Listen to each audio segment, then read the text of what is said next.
നമസ്കാരം.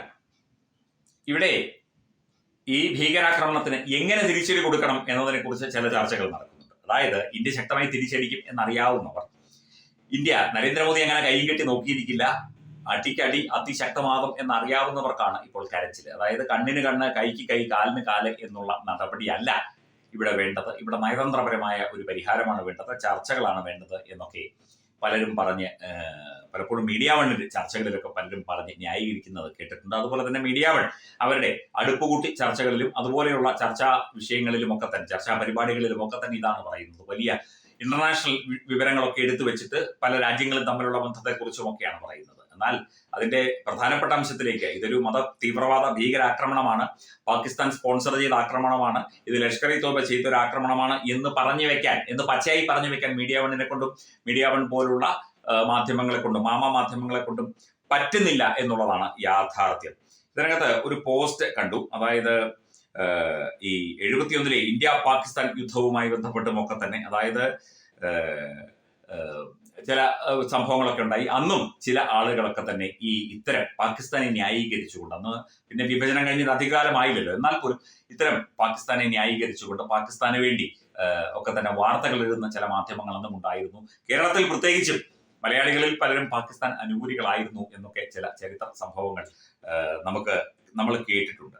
അതായത് തിരുവനന്തപുരം ബാലരാമപുരത്ത് റേഡിയോയിലൂടെ യുദ്ധ വിവരങ്ങൾ കേട്ടുകൊണ്ടിരുന്ന കൂട്ടത്തിൽ ഒരു പാക് കേണൽ ഇന്ത്യൻ സേനയുടെ വെടിയേറ്റ് മരിച്ച വാർത്ത കേട്ട ഉടനെ അളോ എന്ന് പറഞ്ഞ് നെഞ്ചത്തടിച്ച് കരഞ്ഞ ഒരുത്തനെ സ്പോട്ടിൽ കൈകാര്യം ചെയ്തത് ആ പ്രദേശത്തുണ്ടായിരുന്ന മുസ്ലിങ്ങളായിരുന്നു. അതായത് അത്തരം ആളുകൾ ഉണ്ടായിരുന്നു, രാജ്യസ്നേഹികളായ മുസ്ലിം ജനതയും അന്നുണ്ടായിരുന്നു. ഈ ഒരു കാലത്ത് ഒരു യുദ്ധമുണ്ടായാൽ എന്ത് സംഭവിക്കും എന്നുള്ളതല്ലേ, അതിന്റെ 10 മടങ്ങായിരിക്കും പാകിസ്ഥാനുള്ള പിന്തുണക്കാർ എന്നതാണ് ചരിത്രം നമുക്ക് കാണിച്ചു തരുന്നത്. അതായത് ഒരു രാജ്യത്തിരുന്നു കൊണ്ട്, ഒരു രാജ്യത്തിന്റെ പരമാധികാരത്തിന്റെ എല്ലാവിധ ആനുകൂല്യങ്ങളും അനുഭവിച്ചുകൊണ്ട്, ഒരു രാജ്യത്തിന്റെ സ്വത്തുവകൾ അനുഭവിച്ചുകൊണ്ട്, അല്ലെങ്കിൽ ആനുകൂല്യങ്ങൾ അനുഭവിച്ചുകൊണ്ട്, ആ രാജ്യത്തിന്റെ പൗരനായി നിന്നുകൊണ്ട് മറ്റൊരു രാജ്യത്തിന് വേണ്ടി, അതും ഒരിക്കലും നമുക്ക് അനുകൂല ഘടകമല്ലാത്ത ഒരു രാജ്യത്തിന് വേണ്ടി വാദിക്കുകയും, ഇത്തരം ഭീകരാക്രമണങ്ങളും യുദ്ധങ്ങളും അതുപോലെയുള്ള സംഭവങ്ങളൊക്കെ ഉണ്ടാകുമ്പോൾ സ്വന്തം രാജ്യത്തെ മറന്നുകൊണ്ട് മറ്റ് രാജ്യങ്ങൾക്ക് വേണ്ടി കൈയടിക്കുകയും ചെയ്യുന്ന ഒരു ജനത, പ്രത്യേകിച്ചും യുവതലമുറ ഇന്ന് വളർന്നു വരുന്നു എന്നത് അത്യന്തം ദുഃഖകരമാണ്. ഒരു കാലത്ത് നമ്മുടെ സുഹൃത്തുക്കൾ പറയുമായിരുന്നു, നമ്മളൊക്കെ പഠിച്ചുകൊണ്ടിരുന്ന കാലത്താണ്, ഇന്ത്യ പാകിസ്ഥാൻ ക്രിക്കറ്റ് നടക്കുമ്പോൾ ചില ആളുകളുണ്ട്, നമ്മുടെ നാട്ടിൽ തന്നെയാണ്, ആ ആളുകൾക്ക് പാകിസ്ഥാൻ ജയിക്കണം, പക്ഷേ മുഹമ്മദ് അസറുദ്ദീൻ സെഞ്ചുറി അടിക്കണം. അന്ന് മുഹമ്മദ് അസറുദ്ദീൻ എന്ന് പറയുന്ന ഒരു മുസ്ലിം യുവാവ് മാത്രം, അല്ലെങ്കിൽ ഒരു മുസ്ലിം കളിക്കാരൻ മാത്രമേ ഇന്ത്യയുടെ പക്ഷത്തുണ്ടായിരുന്നുള്ളൂ. പിന്നീട് പലരും വന്നു. അന്ന് മുഹമ്മദ് അസറുദ്ദീൻ ക്യാപ്റ്റൻ കൂടിയാണ്. അപ്പം പാകിസ്ഥാൻ ജയിക്കണം ഉറപ്പായിട്ടും, പക്ഷേ അസറുദ്ദീൻ സെഞ്ചുറി അടിക്കണം. അല്ല, ഇതെങ്ങനെ സാധിക്കും? അത് സാധിച്ചേ പറ്റും. അപ്പം എത്രത്തോളം വിവരമുണ്ട്, എത്രത്തോളം പ്രായോഗിക ജ്ഞാനമുണ്ട്.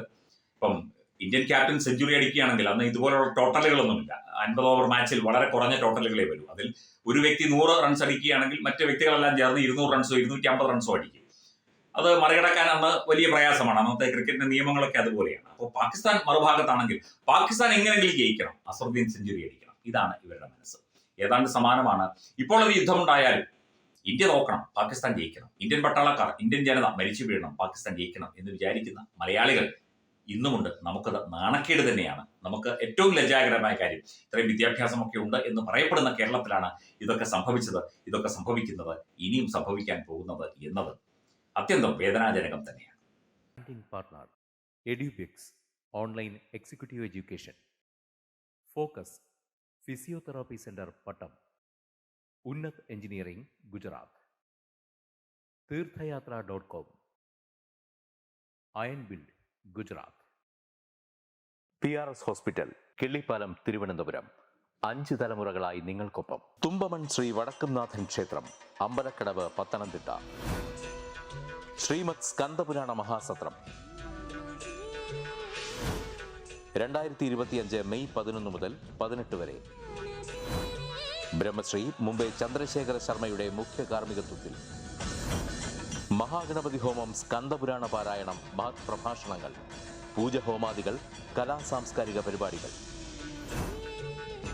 സത്രയജ്ഞ കർമ്മങ്ങളിലേക്ക് എല്ലാ ഭക്തജനങ്ങളുടെയും സാന്നിധ്യവും സഹകരണവും സാദരം അഭ്യർത്ഥിക്കുന്നു.